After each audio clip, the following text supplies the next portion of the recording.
Hey, thanks for tuning in today. I got to sit down with Patty. You may know her from Crunch Fitness. She is on a bodybuilding journey right now, and she is looking fantastic. She trains under Gino, which we got to hear his story a few episodes back if you are interested in hearing that one.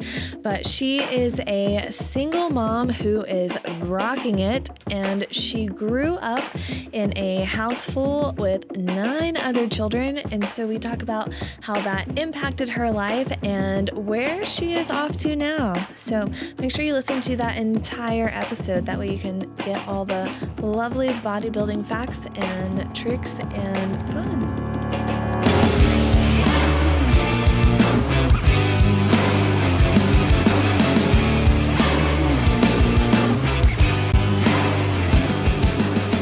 Giving a special shout out to our sponsor, Maximus Nutrition. If you are looking to boost your workout, whether that be, toning up or adding in that bulk, they can help you out with all the shakes, all the creatine, and all the protein, and so much more. You can find them over on Sunset Drive and Knickerbocker. Be sure to hit them up. Hello. Welcome back to Everything and the Gym. Now, I gave you guys homework on the last episode, and we're going to do that again. Make sure you comment on this video and let us know you're here. We want to know who's watching. Also, special shout out to our sponsors, Orange Theory Fitness, Training from the Ground Up, Crusaders Forge, and Maximus Nutrition with all of those smoothies. And today I have a lovely guest with me. I have been in and around the gym with her for a few years now, and she is always the positive soul. So, what is your name? My name is Patty. And how old are you? I'm 30 years old. Ooh. So scary, I know. I have actually been excited to turn 30. I think it's a mindset, honestly. There's so much that's oh my goodness, but at the same time, it's the end of an era, in your 20s, you're starting something strong, and I think it's beautiful. Yeah. Does your body hurt? It can. I think being mindful about how you use your body and how you let your body recover are very important, especially as you get older, and what you're feeding your body is also important. But yeah, overall, I would consider myself, for the most part, fairly healthy. And most of the time, I feel good, which is a blessing in today's world. Yeah. So what do you do? Currently, I do administrative work for a livestock building. Mm-hmm. So just on the computer for most of the day, just all sorts of stuff. But yeah. It's good. It's a good setup for my family. Mm-hmm. So, yeah, you're a mama. Yes, I have 2 girls, 8 and 5. Ooh. Yeah, that's a journey in itself. It is. It really is. Is it tricky being a mom? I think obviously it comes with its own challenges, but I kind of touched on this a minute ago, but I am such a believer in your mindset, and you can set yourself up for success or failure based on your mentality, and it's scientifically proven, how we think, your brain, all of those are going to follow the path of least resistance. And so, if you're training your mind to be in a more positive outlook, you're automatically going to be in a more positive outlook. And I think that's beautiful. And not that I'm perfect by any means, but being conscious of that, and to not let your mind just repetitively follow down those negatives. We all feel them. That's normal. That's a healthy part of life. But to not focus on it, and to not be your daily driver, I guess. Yeah. So that plays a part in parenting. Absolutely. Yeah. Absolutely. Because kids can be tough, but if so much of the time, I think if you take a step back and look at the beauty of it, there's so much that they teach me that they have no idea. And it's a beautiful journey, honestly. So good. We're 5 minutes in? Okay, so let's rewind the clock just a little bit. What was it like growing up for you? So I have 9 siblings. Yes. Wow. Yes. Same mom and dad. Been married for a long time, obviously. Mm-hmm. I am the third child. We grew up in such a beautiful household. My parents are some of the most beautiful people on the face of the planet, and I will die on that hill. Like, it is such a blessing growing up in the Zesch household. Like, it is there's so many people in this community that know us, and they're just like, oh my goodness, your parents are so wonderful. Like, they are. Like, it's not just something that people say. It's not something from the outside. Like, not that they don't have their flaws, just like everybody else, but like, genuinely are just such beautiful people. And we had a really good childhood. We grew up on like 400 acres. So like, we had cows and horses and like dogs and all sorts of stuff. So growing up being active in that lifestyle obviously was very beautiful. Yeah. Mm-hmm. Was it a lot of structure with 9 children? Absolutely. Which I think I'm the mom that I am today because so much of watching my parents parent us.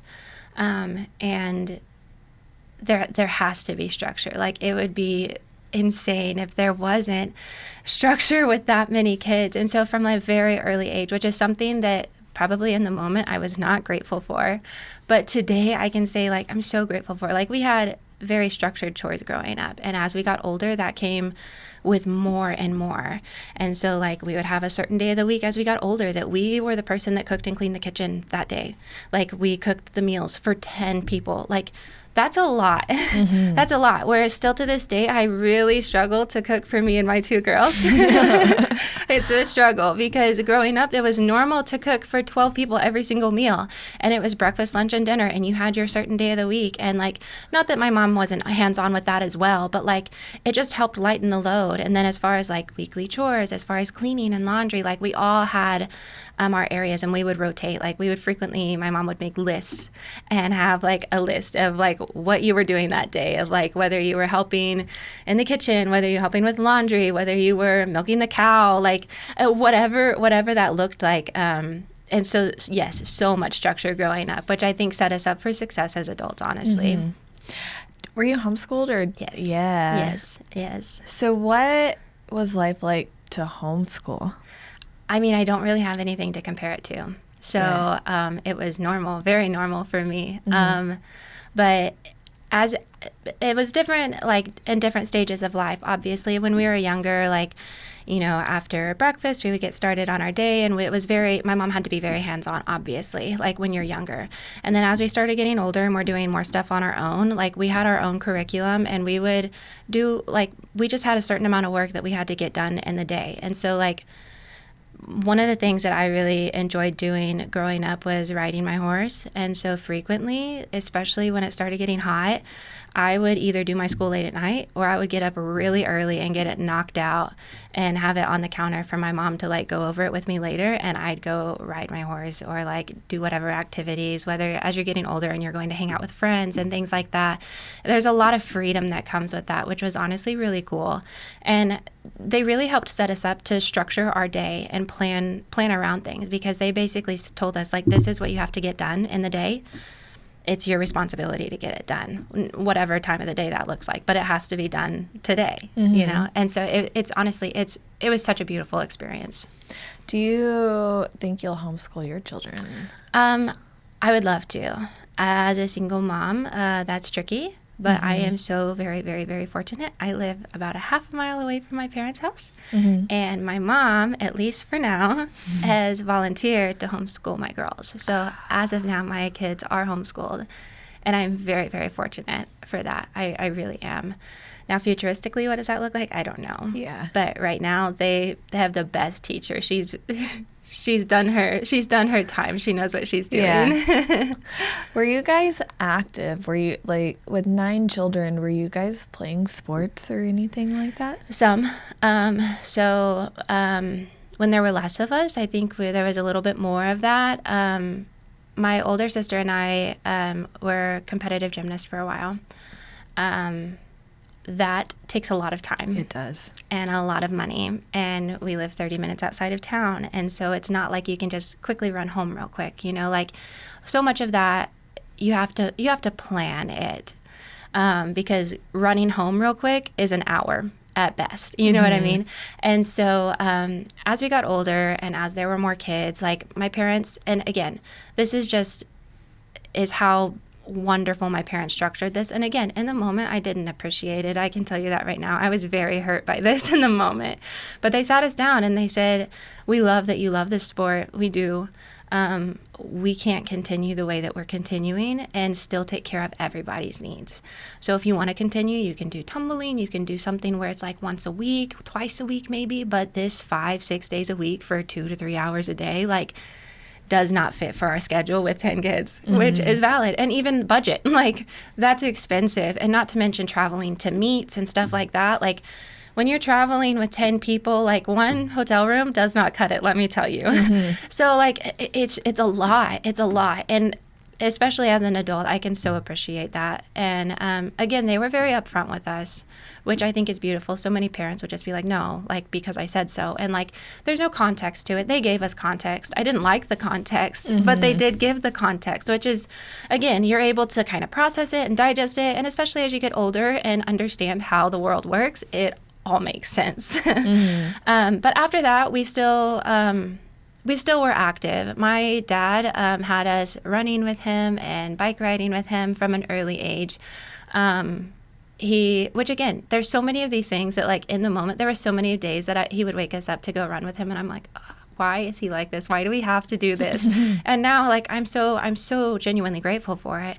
But he would wake us up to go on runs with him and, like, keep the pace with him. Like, he's a 6'4" man. Like, we're like 10 years old, like, trying, like, or like when we would bike ride, like, when you're first riding your bike, you know, like, most of them, like, we had like mountain bikes, and so they're geared. Well, when you're first learning, the first bike is normally not geared, so like whoever was the youngest at the time is just pedaling their little heart out, and everyone else is like, come on, like, just cruising. But our weekends frequently, growing up, it's such a beautiful thing. Saturday mornings we would always go on a family bike ride, and we would bike like 6 miles together as a family, and whoever it was their day to cook that day would turn around a little early with the younger kids and go back to the house and get we always had a big breakfast, so like either pancakes or waffles and sausage and eggs and all of that for breakfast, and have it ready by the time everybody else came home. Which, so like, again, very, very active growing up, which I think is beautiful. What did your parents do? Like, what were their occupations? So my mom's been a stay-at-home mom. She, before they had kids, she worked in the office with him. So my grandpa is a brilliant businessman, one of the smartest people I know. But my dad has helped alongside a lot of those endeavors. Especially, my grandpa owned multiple restaurants here in San Angelo, and so my dad helped manage a lot of those. My dad has been a pilot and flown for people, like, personal, and so, like, we got to hop in on some of that too growing up. He's done multiple different things. Right now, he's a realtor.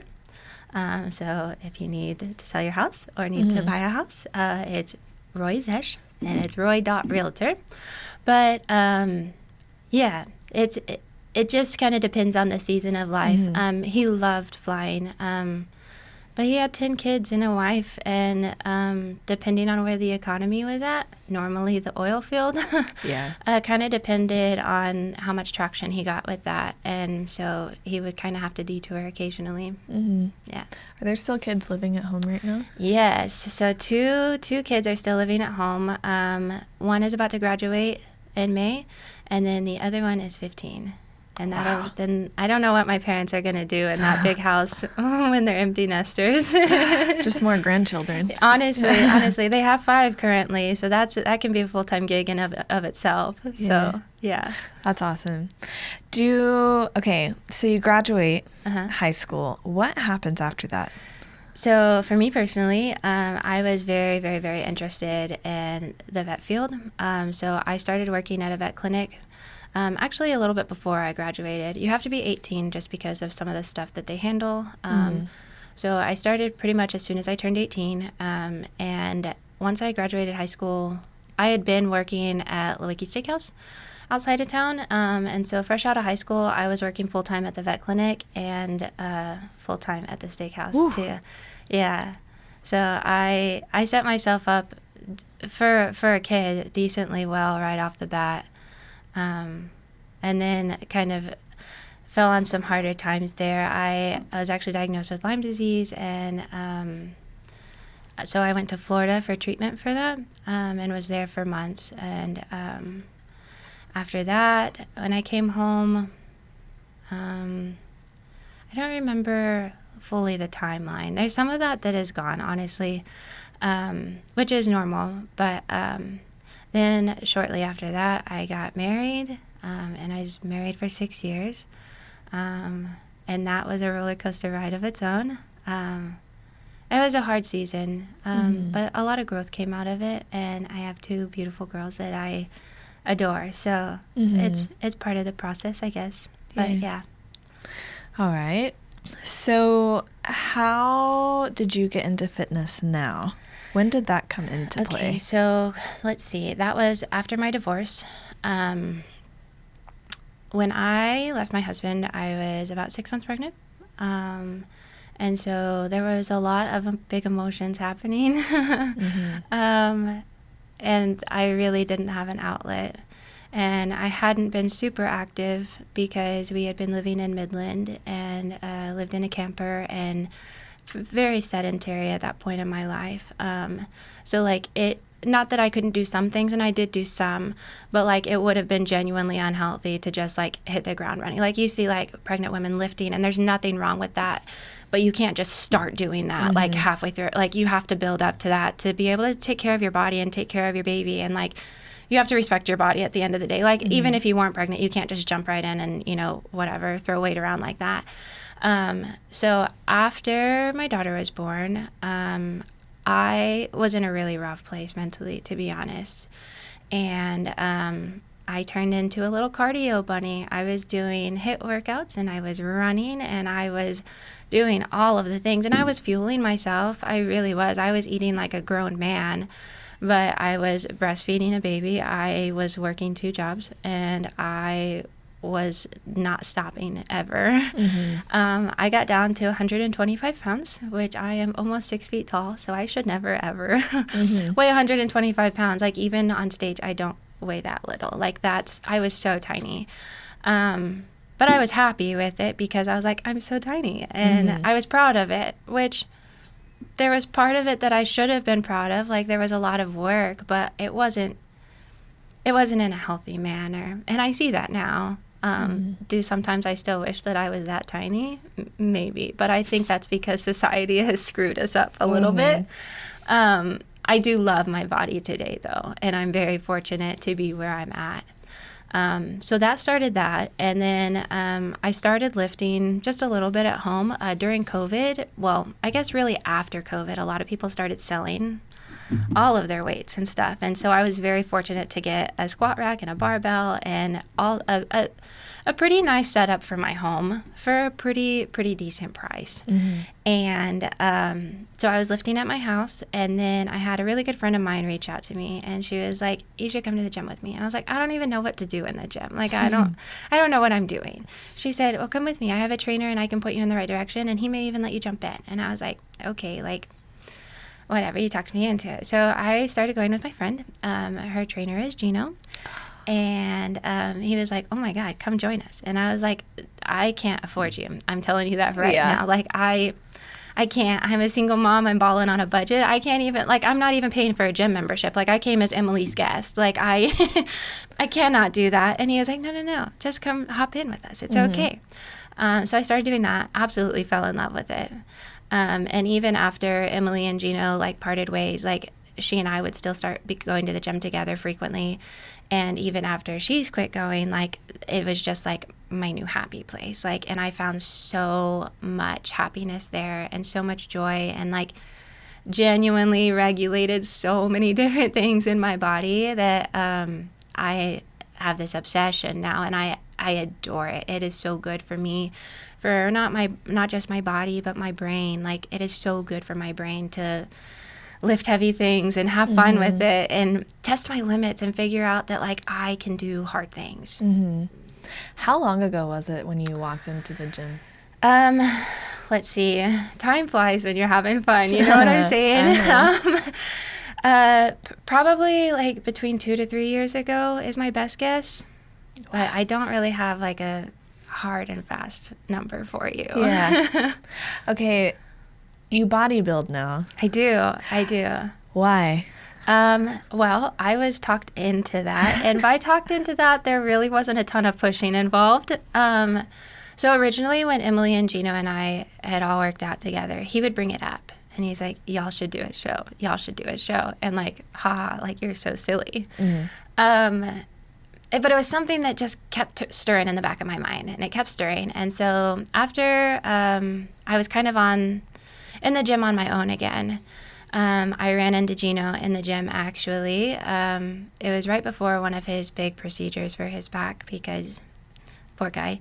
But we ran into each other, and like, come to find out, he had no one here, and I was about to go through this spinal surgery like by himself, and like didn't have anyone.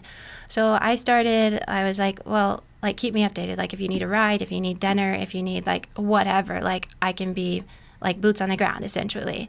And so that's like, it just kind of rekindled that friendship.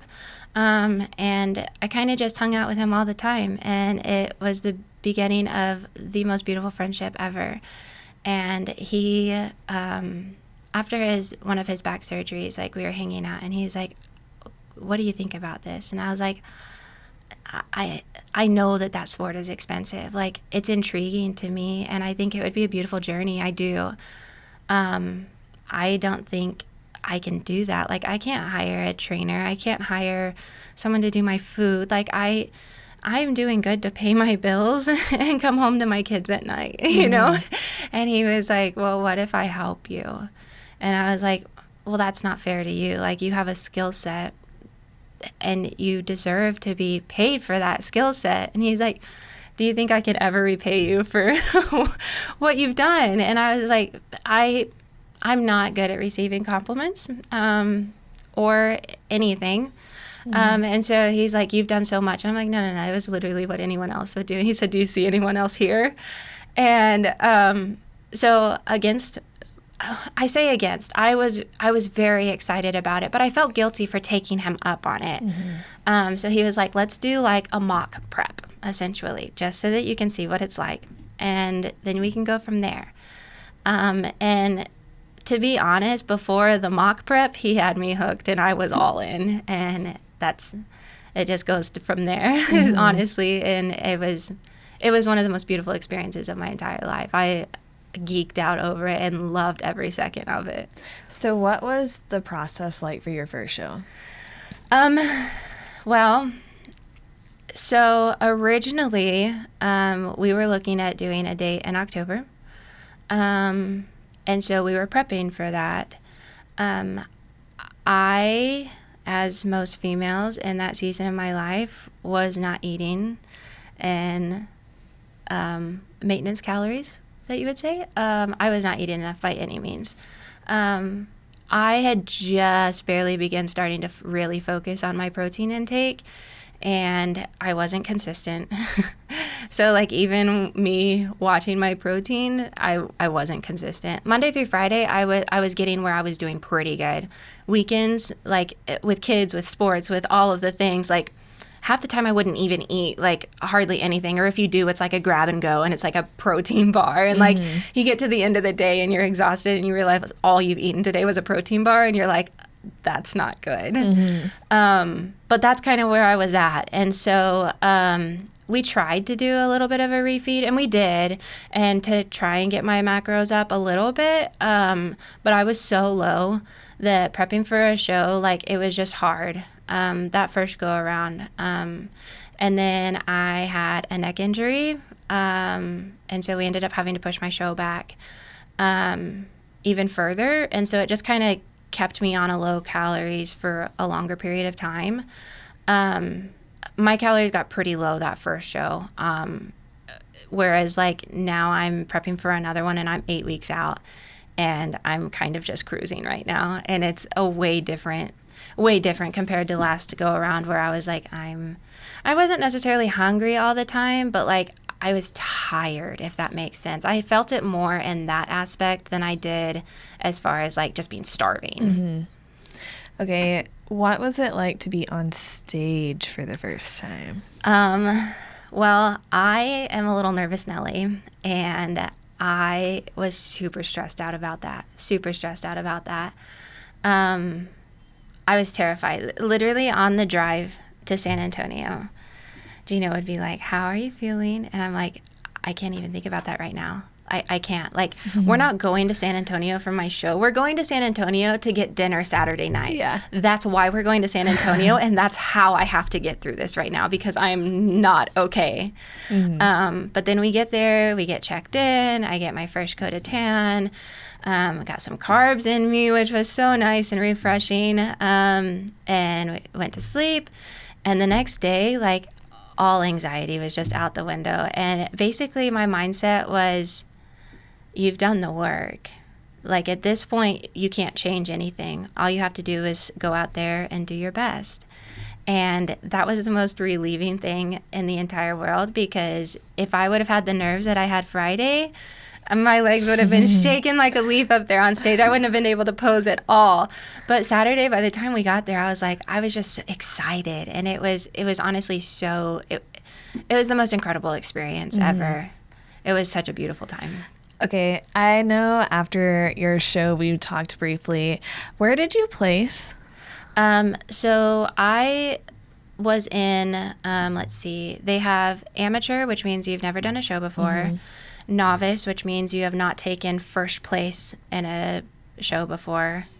Depending on the league, I think depends on the placement. I think some of them are first or second. And then the open, which is all competitors. And I placed third in the novice, I believe, and fifth in the open. What's crazy about that is, so we went out on I went on stage 3 different times. The first time, my tan was, they normally gloss you really, really good before you go out there because your tan can look very dull.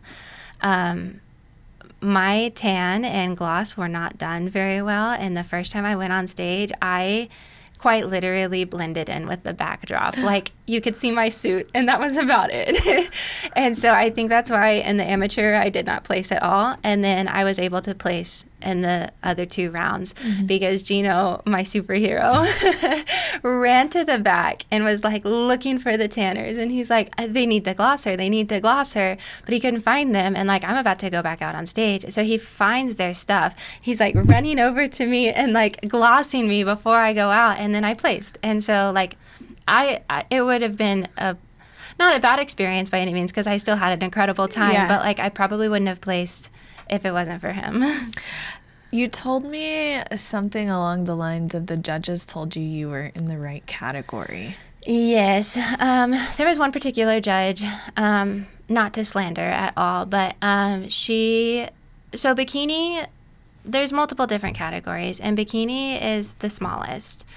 My back is by far my strong suit on my body, and especially since I hadn't done a ton of weightlifting in years past, I didn't have very big legs, very big glutes. Like, the structure was there, but that's about it. And especially once you're depleted, there just wasn't a lot. And so I was small. And so Gino was like, you have to go into bikini because you're small. Like, you wouldn't be able to stand up against those other girls in the other categories. But specifically in the back pose, there was one particular judge that was her feedback, is she thought that my back was too muscular for bikini, bikini really doesn't judge your back anyway. And so it was kind of just like it was just a complaint. And it didn't affect my scoring, I don't think. But yeah, she was not happy with it, which, I mean, if anything, I'll take that one for the win, honestly. Yeah, who wouldn't? Honestly. Okay, was the transition after show back to like regular nutrition and like regular workout style, was that difficult? So in the beginning, it was like the greatest experience ever because your body's so depleted that you start eating again. And you go to the gym and you really want to take it easy because your body's so depleted that you're at risk, a substantially greater risk for injuring yourself. And so Gino was like, you shouldn't even be at the gym today. And I'm like, well, I have to go to the gym. And he was like, just like some cardio, just like maybe ride the bike for a little bit and just do a little bit like of everything. So like do like one set of bicep curls, but lightweight, Patty, like you need to take it easy. And I was like, okay. So like he and Alan go and start working out. I ride the bike for 30 minutes. I come over to them and every muscle in my body is just pumped. And I was like, I can take on the world. And he's like, settle down. Like I want to do like flips and like, I wanted to go crazy. And he's like, you are at such a high risk for injuring yourself right now. You have got to calm down. But it's so hard because you feel so good. So that high lasts for, I'd say roughly a week, to that extent at least. Your food's up, so obviously you're feeling better. But after that, he was very adamant on we're going to rebound you correctly. And because so many people do it wrong. And he said, if you do it correctly, you can see the biggest muscle growth ever. Like it sets you up for such success from being so depleted to feeding yourself and lifting again. And like, if you structure it correctly, like you can optimize your muscle growth. And I was like, well, obviously I want that. So sticking to that plan was difficult for me because my food went up and my weight went up. And that's something I've always struggled with. And so that was scary, but I am so fortunate to have the best coach ever that talked me through everything, talked me off all the ledges and was like, this is important. And all at the same time, like he really brought me back down to the ground of as far as like, you're really like your cells have filled out, but you're not putting on fat tissue. Like you're growing muscle. So the scale is going to go up. That's what we want.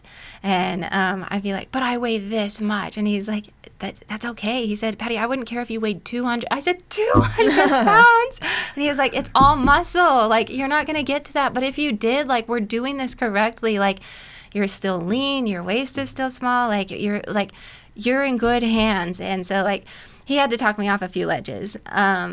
So that was hard mentally. But honestly, like, keeping your mindset in the right place, and not that I didn't, like, fall out sometimes, but just grounding yourself back down to that as far as, like, this is for a purpose and this is for a reason, and you're gonna get results if you do it right. And I'm very, very fortunate to be where I'm at now. As far as, like, comparing my post-show pictures to, like, now, like, the muscle growth is insane. Like, I'm like, that... It looks like I consumed the other Patty. Like, that's wild. And he's like, I tried to tell you. And I was like, okay, you know what you're doing. You're right. I trust you. Okay, what does training for this one look like currently, your next show? Well, a lot of my feedback was legs and glute development. So I currently have 3 leg days a week and pretty much have since post-show in December. So that's fun. Unfortunately, because it's my favorite, back is pretty much just maintenance right now, which sometimes makes me sad if I'm being honest, because I love growing my back so much. But so we're really working on shoulders and legs and glutes.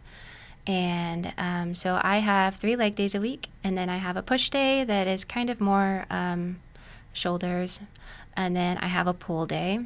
So we get a little bit of back in there to make sure she doesn't shrink down. But yeah, and then I have 2 rest days. But even on those days, I still normally go on walks and make sure I hit my step goal for the day. Yeah.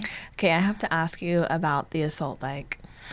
Because I have been doing the assault bike quite a bit recently because of all the high rock stuff. But whenever I asked you why you were on the assault bike, you said you were on it for 30 to 40 minutes. Yeah. Why? Yeah, because that's what Gino tells me to do, and I do what he tells me to do. It's gnarly. The assault bike, I have such a love-hate relationship with that thing. Normally in the moment, I'm like, I despise this piece of equipment. It's the worst. And then after, I'm like, oh my God, that was the best thing in the entire world. There's nothing that can kick my butt like the assault bike. Oh yeah. There's nothing. And if Gino were here, I guarantee you I wouldn't be doing 30 minutes. I would be doing sprints. But he's not here to push me, and so instead he makes me do like 30 to 45 minutes. Yeah, so on my leg days, I do 30 minutes of the stairs before my workout and 20 minutes on the bike after my workout. And on my upper body days, I do 30 minutes on the incline treadmill before and 20 minutes on the assault bike after. And then one of my leg days, which is a little bit upper and lower, I have sled pushes and the assault bike, and that's my long day. I have 35 minutes on the assault bike on that day after I push the sled. So it's lovely. That's a beautiful experience. All the quads are burning. Yes, for sure. Okay, what does a day-to-day routine look like for you? Weekdays are a little different than weekends, obviously. My weekdays, I'm normally at the gym by about 4:15. I get my cardio in, and then I have a friend of mine that comes and works out with me, and she normally gets there about 5. So I try and give myself time to get normally the stairs out of the way before she gets there, because she's not interested in partaking in 30 minutes of the stairs, which is valid, who would want to? But then after that, I honestly have a decent amount of time at the gym in the mornings right now because my work schedule has shifted a little bit. And I don't really have to be there that early, but like 5 is when it works for her. And so that's when I go, just to have that camaraderie. And so then after I finish that, I finish my cardio. And if I still have time, I'll normally walk or sauna or hydro bed or something like that until I have to get ready and shower and go to work. Then work day, and then I normally walk on my lunches, and then come home to my babies, and we have dinner and watch a show and pack up and get ready to do it again the next day. What does bedtime look like for you? What time are you going to bed? I tell people that my kids have an 8 o'clock bedtime so that I can have an 8 o'clock bedtime.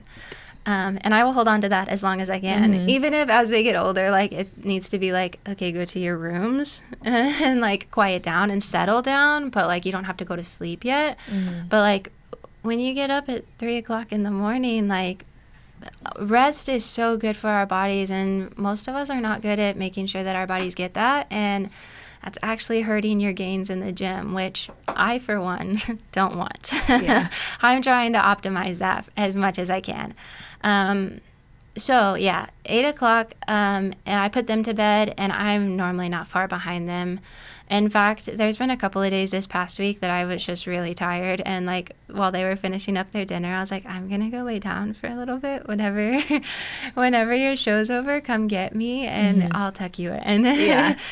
So it really just depends on the day, but normally between 8 and 9 is when I go to bed. Yeah.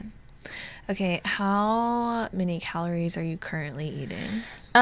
So here's the thing about my relationship with Gino is he just tells me what to eat and I eat it. So I don't track every day. I eat the same food every single day. And so he has all of my numbers. So I don't know exactly what my numbers are at. I think they're in like the 13 to 1,500 calories would be my best estimate. But in pure honesty, I have zero idea. That's just a guess, because he says, this is what you're eating. And I say, okay. And I buy my groceries and I prep my food and I eat the same thing every day. And some people can't do that, and that's okay. Some people like to fill their own macros, and like he's totally cool with that. I don't want to think about anything. So he's like, these are the meals that I think would work best for you. And I'm like, cool, that's my breakfast, lunch, and dinner. I got it. Say less. So what are some of the things you're eating? Right now, so we recently just cut back on carbs a little bit. So right now I have either... technically it's a scoop of protein. I normally make it into like almost like a pudding type consistency and eat it, because you can kind of trick your brain into thinking that you're eating instead of drinking. If you're drinking your shakes, which there's a time and a place for that. Sometimes you need to drink it because you need to trick your brain into thinking you're not actually consuming food. Whereas mine's a little bit the opposite right now. Like I want my body to think that I'm eating. And so that's what I eat post-workout. And then my lunches is a beautiful salad with a lot of my protein for the day. And then my dinner is a creamy with protein cereal. And the creamy is another scoop of protein, honestly. Yeah. So Ninja Creamy? Yes, and I am obsessed with her. I cannot imagine I don't know how bodybuilders ever prepped without air fryers and Ninja Creamies, because those are my two best friends. Yeah. Because I'm sorry, if I get a protein shake for dinner, that does not sound fun. That sounds grueling. If I get ice cream for dinner every night, like, are you kidding me? Of course I'm in. Can you explain, because on Alistair's episode it just released this week, Yes. we talk about the Ninja Yes, I Creamy, heard y'all. but neither of us have ever had one. Can you explain what a You should Ninja get Creamy one. is? You should absolutely get one, because you can turn your protein shake into ice cream. Yeah. So the easiest way that I do it, at least, and there's so many different recipes out there that are more ice cream and less protein shake. Yeah. Yeah. But that's not where I'm at in life. And that's okay. So for me, I do a scoop of protein. I take the 0-calorie pudding packets and do like a hefty tablespoon of that. And then I can season it with either like some cinnamon or like cocoa powder, or like, you can do like sugar-free syrups and add some flavoring in there, or you can use the Jell-Os as your flavor, or your protein powder as your flavor. It's really endless. And then you just add water until you get like the consistency, and you want it decently runny. And then you freeze it for 24 hours, and then you just stick it in the machine whenever you're ready to eat it, and it turns it into ice cream. So good. It's the best thing ever. So good. Truly the best. Okay, so you're getting ready for 2 shows currently. Yes. When are those? Yes, in June. So I'm about 8 weeks out from the first one. It'll be June 14th. And then the following weekend is the next one. And then your calories are going to start trickling lower, or are you going to stay around the same? It kind of depends on what my body does. So normally to get to where you need to go, you up your cardio and you lower your food, and it's just kind of a balance of that. And that's why I have a coach, is because I don't know what I'm doing. I just do whatever he tells me to do, and I say thanks. Yeah. So yeah, it makes it easy, and I don't have to mentally take care of any of it. So yeah, I'm set up very well. Are you excited? I'm so very excited. Although, so Gino recently moved away and to Florida he's in the Navy, and so that's been a challenge. So honestly, at this point, I miss him so much that it's like in 8 weeks I get to see Gino, and I'm very excited about my show, but like that's a little bit top tier at this point. So I'm very excited for the show, but I'm really, really excited to get there to see him again. Yeah. Okay, what does fitness mean to you? Let's see, what does it mean to me? That's a very difficult question. It's such a part of my life at this point. I don't fully know how to answer that question, to be honest, because it's just, fitness spurs me on. Like, fitness helps me stay in the best mental shape of my life. I've struggled with bad mental health. I mean, who hasn't? But I notice a substantial difference, and it's truly good for your brain. And like, obviously it doesn't have to be on the level that I'm at for it to be good for you. Like, even just 30 minutes a day is so good for our brains. Like, I was actually listening to a podcast about like how our muscles actually like secrete this protein that is called the hope hormone, and it actually just fuels us on, and like just is so good for our bodies to actually be flexing our muscles and putting them through strenuous activity is so good for our health. And it's the gym and staying active has carried me through so many difficult places in my life, and I can't imagine a life without it. So I guess the meaning for me is just like it's a necessity at this point in my life. Like, I can't imagine life without it. All right. Is there anything else you would like to add into this first segment? I don't think so. No. I don't think so. I feel like we covered a lot of your bases. Did. Yeah. All right, you guys, we are going to hop over to our deck of cards segment. Giving a special shout out to our sponsor, Maximus Nutrition. If you are looking to boost your workout, whether that be, toning up or adding in that bulk, they can help you out with all the shakes, all the creatine, and all the protein, and so much more. You can find them over on Sunset Drive and Knickerbocker. Be sure to hit them up. All right, you guys, we are going to hop into Deck of Cards. Deck of Cards is sponsored by Training from the Ground Up and Crusaders Forge. All right, so you get to pull the blue card first. Okay, let's see here. Oh, you just did this one. Do you journal, and why or why not? So, do you answer first or do I answer Either first? way. I don't want to step on toes. Either way. I do not journal. I think journaling for some people is very therapeutic, and it's a very good way for people to process. I personally, in my life, just don't feel like I have the time for that, which I'm also a very firm believer in. You have time for whatever you make time for. So I guess what I'm saying is I do not make time for journaling. Yeah. So yes, currently I do not. I go through spurts where I'm like, ooh, I'm going to start writing this stuff down. And Yes. oftentimes it's like brain dumping. Yeah. And so whenever I have a day that's very Yeah. like busy or there's a lot of things to remember in the week, I'm like, Yes. we're going to write all this down. It's here. I don't have to think about it anymore. Yes.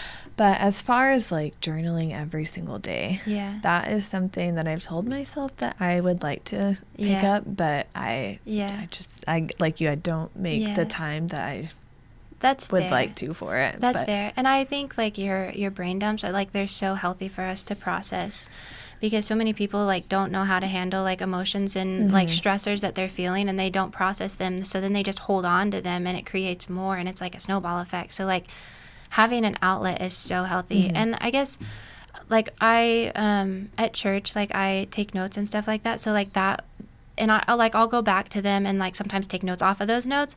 But as far as like a daily structured something, I do not. yeah, that's okay too. Yeah. Do you speak another language? I don't. I do not.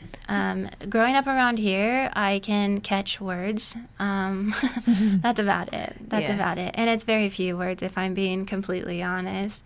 My grandpa would sometimes speak in Spanish to us occasionally, but even then it was very much like a Tex-Mex type Spanish, you know?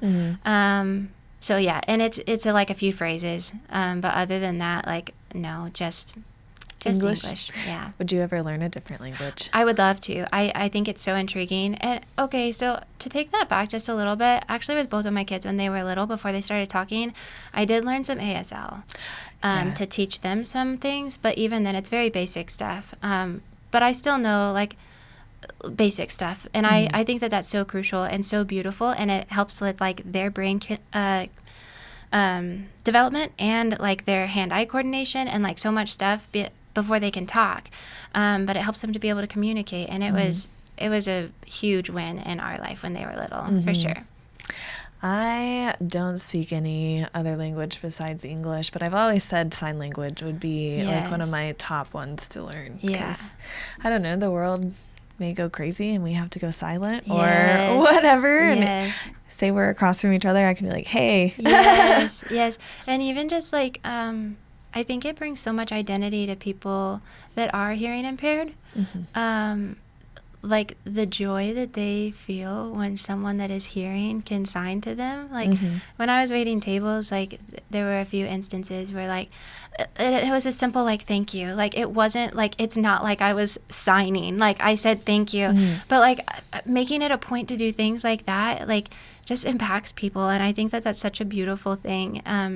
Because sometimes I would imagine that they feel very lost and like kind of secluded and pushed aside. And so shedding light on that and like recognizing that you are here and you are just as valuable as every other person at this table, I think is a beautiful thing. Yeah. Oh, great words. Pink card. Okay. Which muscle group is your favorite to work out? So what's crazy is I used to be a leg girl all day till I died. And then my back really started taking off, and I became obsessed with it. And that's by far my favorite, and it's because I get such a good pump because there's so much there, and it's like my favorite thing, and I get like, I just geek out over it, and it's, oh my goodness, I love it so much. For sure, back. What about you? Yeah, it's a split between back and core. Yeah. I'm the same way. My back grew very quickly, it did. I know. and then like it's still growing, and it doesn't take much. I know, your back is incredible. You've you. come so far. It's beautiful. It has, like all those handstands that I saw a video from, I think it was like 2022. Yes. And like back then I was like, oh my goodness, look at my back. And now like doing handstands, I'm like, oh my goodness, like the difference is wild. Yes, it's but wild. Core though, I have been religiously doing core every single workout for years with the sole goal of having like CrossFit abs. Yes, I want CrossFit abs. Yes. And they're very hard to attain. It is. You have to, it takes years to build them. It does. And so I'm finally getting to the point where people are like, oh, they're there. That's and I'm incredible. like, yeah. That's so encouraging. Abs. Yes, I love it. Yeah. What are you most grateful for? Me or you? Either way, I can go first or you can go first. Let's see. I'm in such a good season of my life right now. I'm just grateful for where I'm at. Like, there have been some tough seasons, and like this season is such a beautiful season. Like amidst the struggles, obviously, but it's such a beautiful season, and I'm very grateful to be living the life I'm living. Mm-hmm. I could go with that too. Yeah. There's lots of good things going in my direction right now, and I would like to say I'm grateful for the mentality that it's brought to. Yes. Because a year ago from all of this, like I was still podcasting and still gymming, but the like load was a little lighter, a little different, and I was like scrambling. My brain was not like it is now. And now I'm juggling so much more, but I feel like I'm handling it really well. And I think you are. Yeah, I think I'm grateful for the mindset that I built. It's beautiful to watch your journey. Oh, thank you. So beautiful. Thank you. Yeah. Oh, I don't take compliments well either. It's so uncomfortable. It is. That's something Gino and I do a lot, is neither one of us are good at compliments, but both of us are compliment givers. And we're the type of people that like seek someone out and are like, oh my goodness, like you look good today. Like your hair's on point. Like, oh my goodness, I love your shoes. Like, and I am a firm believer. And like, if you think it, say it. In the positive, please. In the positive, not the negative, obviously. And that has been my goal over the last year, is if I think something about someone, because I do, we all do all the time. You're like, oh my gosh, she's so cute. I will tell people that now, and I will go out of my way, and it's very uncomfortable. It's still uncomfortable even a year later, but I do it, and it's the most beautiful exchange ever. There's this one girl at the gym. Gino actually called me out on it. I've complimented her like 3 different times, and I probably say the same thing to her every single time. And he was like, you love her so much. And I was like, I do love her so much. And he was like, she's going to think you're a creep. And I was like, she's just so cute, and she's so badass, and she should know that, because I think she's incredible. Yeah. It goes so far though. It does. Like giving somebody a compliment, like it could run with their whole day. Yeah, you never know what they're going through. Like it could change like the trajectory of their day. For sure.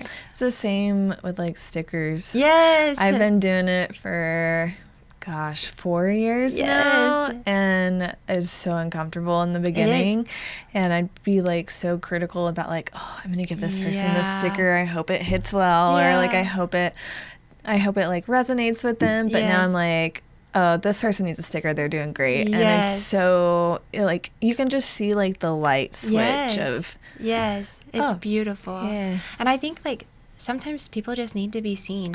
Absolutely. And whatever, and it doesn't have to be some big, extravagant way. Like, just to feel seen, like, can make such an impact that we have no idea. In the gym too, it opens up doors of like connection. Absolutely. Yeah. Absolutely. I talk to so many people now just because I'm like, oh, I saw you. Yes. And yeah. Yes, me too. I'm terrible with names, so most of them I don't know their names. But they're my little gym pals, you know? Yeah. Like Yeah. But I love it. Yeah. All right. Green card. Okay. What time do you wake up? Weekdays, it's normally about 3 because I live about 30 minutes outside of town. And to get up and get all my stuff ready and get the dogs fed and get to the gym by a little after 4, I got to be up at 3. Mm-hmm. Do you sleep in on the weekends? Well, it's soccer season right now, so currently we've been having a decent amount of 8 a.m. games, which realistically is sleeping in for me. Like, if we have an 8 a.m. game and we don't have to leave the house until 7:15, I do get to sleep in, but it's not like, sleeping until, like, if we don't have things going on, I tell my girls, like, I'll get up at 8. And, like, I'm normally up before that, and sometimes they'll come in bed with me, and sometimes they'll just hang out in their rooms or whatever. But that would be, like, our weekend schedule if we don't have soccer. But we're in the heat of soccer right now, and 8 a.m. games, which, honestly, I like the 8 a.m. games because it's still cooler in the morning, and it's not too hot. And then we go to the gym after, so it works out. Yeah. I am a 4:30 kind of person. Yeah. That's been my go-to alarm most days, even weekends most times, just because it's nice to get up before everybody else and have my coffee and have my peace and quiet. Yes. Occasionally I'll sleep in, not on weekdays. It'll be like a Sunday if I do sleep in and it's still like 7 o'clock. Yes. Yeah. 4:30 is a good time though. Like, it's not like stupid early where people are like, but it's also like, it's still early. Like, you can get things done, you know? I tell people 4:30 and that's their reaction is, you get up at 4. See, that's crazy to me. I'm like, oh, that's a good time. Yeah. That's when I wake up on my rest days. Okay. I think pink. I'm sorry. Yeah, I'm messing up your thing. Oh, no, you're good. Okay. Do you do barbell squats? No. For the most part, no. Occasionally they'll be programmed.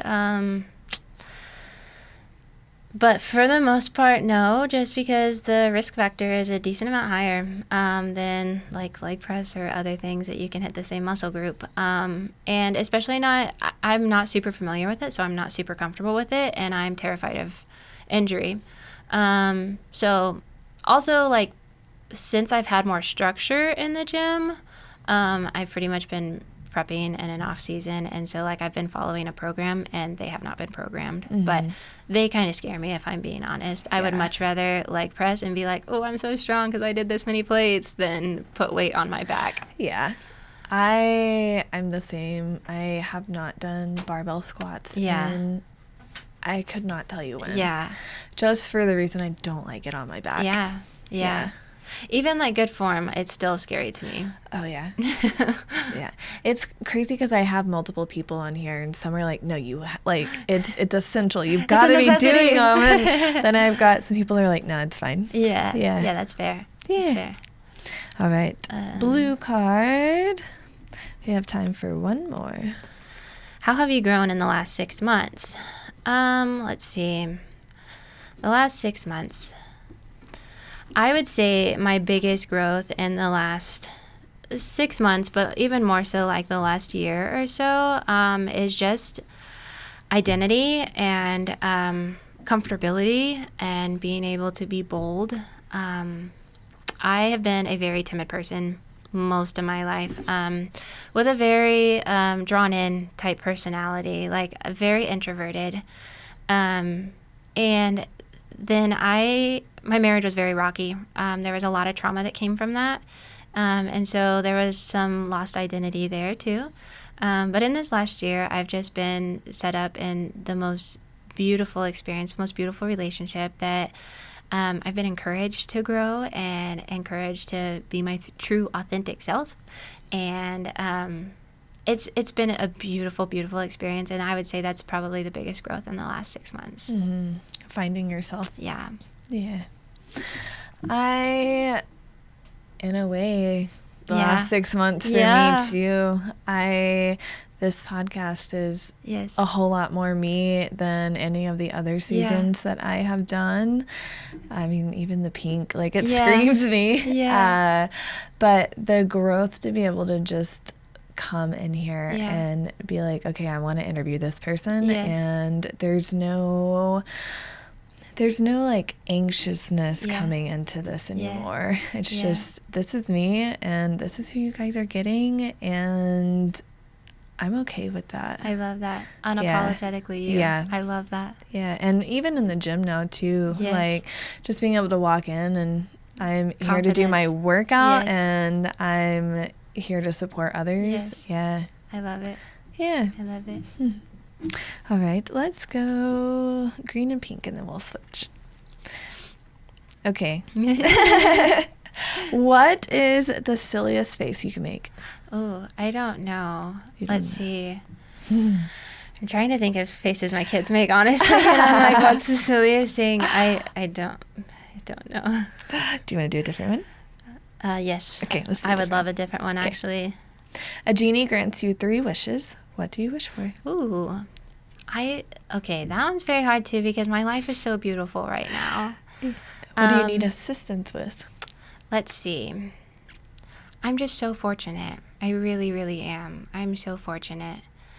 Let's see. I think maybe better structure for my family as far as being able to be with my kids more, regardless of what that looks like, whether that's working from home or something that I can be with my kids more, because that's something that's hard for me right now, is not being with my kids as much as I would like to be or think that I should. So that would be one. I think one would just be for everyone I come in contact with to just feel the pure love of the Lord that they can't deny. Like just to feel that it's just like almost like an aroma. Like it takes effect and you can't do anything about it. Let's see, number three. It's so hard for me with stuff like this, to be honest, because I believe that there's a reason and a purpose behind everything. And so it's hard to be like, well, I don't want that to happen. Like, for instance, like this one, I'm thinking about, like, I would love for Gino to be home. But, like, I also know that there's a purpose for why he's gone. And, like, there's a reason behind everything. So maybe, like, if finances weren't a thing and we could visit more or something, that could maybe be number 3. Yeah. The genie just, oop. That was a hard one. Yeah. Okay, your turn. Oh, I am still going to answer as I wish I had a chef. That's fair. If I did not have to cook breakfast, lunch, and dinner for 3 people all the time, I would absolutely love that. I will even do the dishes for the chef. Just cook the meals, please. Yes. I would love there to be more people to find the gym. Yeah. It would help so many people. Yeah. Get those people in the gym. Yeah. And then 3, I would wish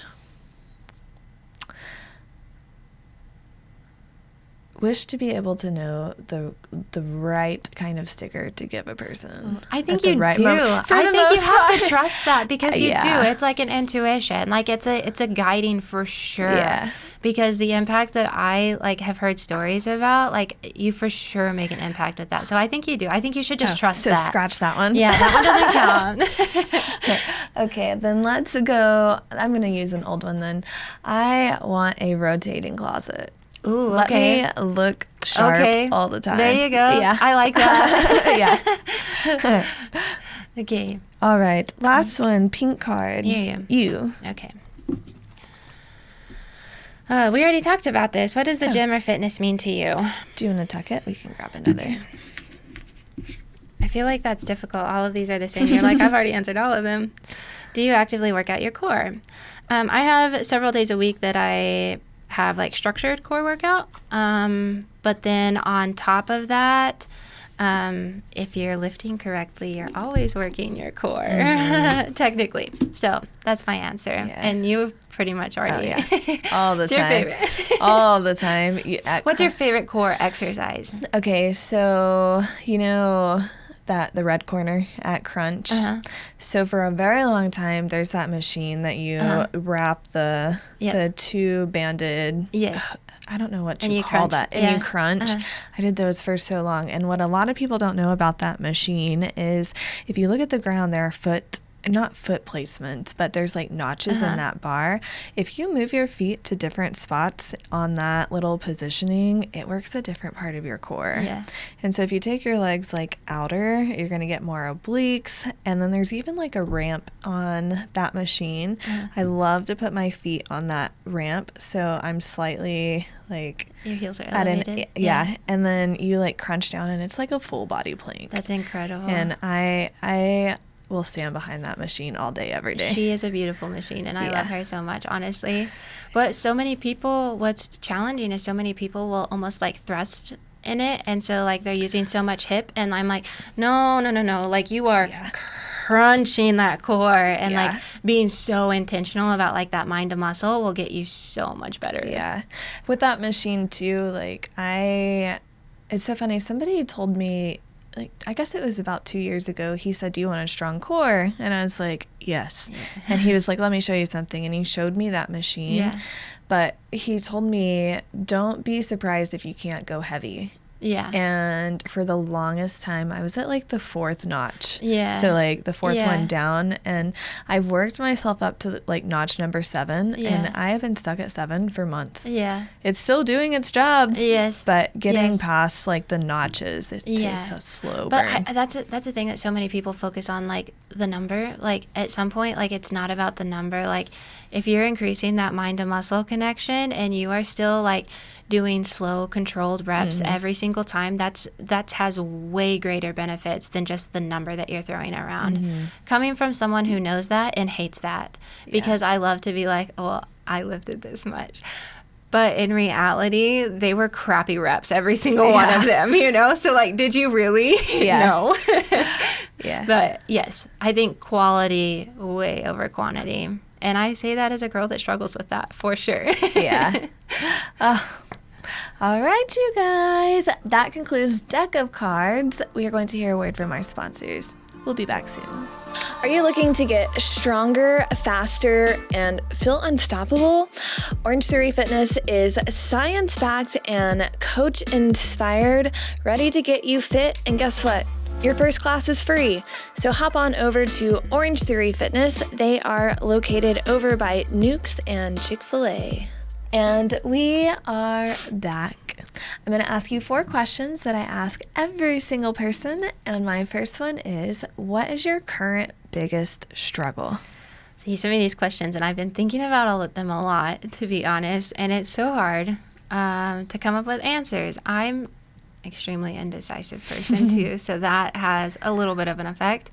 I think my biggest struggle right now is just balancing everything that comes with being a single mom and being very active, and carrying some guilt for not being with my kids as much as like I think that I should, but like trying to optimize that time that I am with them, and just finding that balance that works for our family is probably one of my biggest struggles right now. Okay, so let's flip the table. Oh, no. What is your proudest moment right now?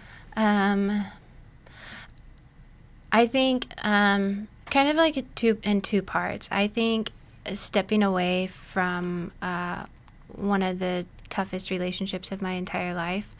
I'm very proud of that version of Patty, because that was hard and it took a lot. And it was scary, and it was heartbreaking, even knowing that it was the right decision. So I'm very proud of that version of Patty. And all at the same time, I am so proud of the growth and who I am today since then. It's a beautiful version. Thank you. Okay, if you could give anybody honorable mention, who would you give honorable mention to and why? Can I give 2? Yes. Okay. So first and foremost would be my mom. She's the most beautiful person on the face of the planet. I'm not convinced that she's human, to be honest. Like, I think that she has to be an angel because she's so incredible. And in every aspect, she's the most caring person I've ever met in my entire life, and so genuine, to the point that people are like, she's being so fake right now. And I'm like, no, that is genuinely who she is. Like, she just loves that big. And it's the most beautiful thing to watch and experience. And I think I took it for granted as a kid, you know? But it's the most beautiful thing. For sure, my mom. Also, like, to have 10 kids and be such a rock star, she's absolutely incredible. Mm-hmm. The second would for sure be Gino, my boyfriend. He has been through a lot, and is one of the most beautiful humans I've met on the face of the planet, and he shouldn't be. Like, if you look at his life, there's no reason that he should be as pure and as beautiful as he is, but, like, I've never experienced something like I have being with him, and it's so, so beautiful, and I believe that the Lord is so much at work in so many relationships like that, and the growth is just absolutely beautiful to watch. Mm-hmm. Yeah. You guys are cute. Thank you. Okay, my last question for you. What is the best advice that you could give to anybody listening right now? I think something that I hold fast to is do it scared. If you wait for the perfect moment, you'll be waiting forever, and whatever that looks like. I mean, even outside of the gym, like, do it scared, because at some point you got to take that first step.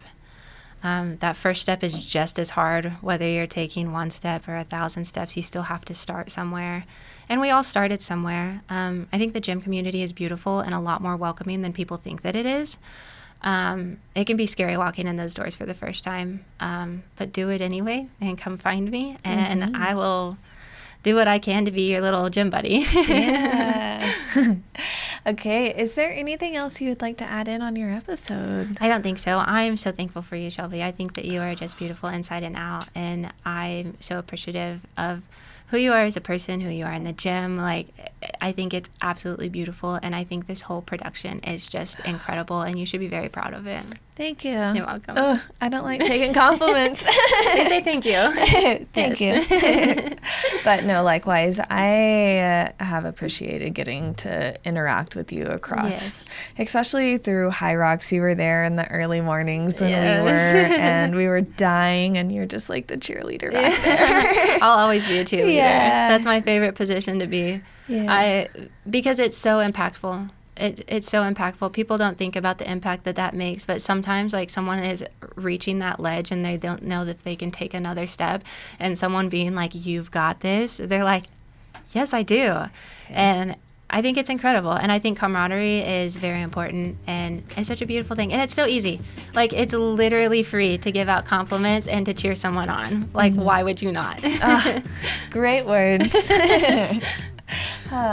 And with that concludes this episode. Now, again, I gave you guys homework earlier to drop a comment on this video if you watched it. Please let us know that you are watching. It helps us out tremendously. Also, a special shout out to all of our sponsors: Orange Theory Fitness, Crusaders Forge, Training from the Ground Up, and Maximus Nutrition with all the shakes and protein over there. Have a beautiful day, friends. Bye.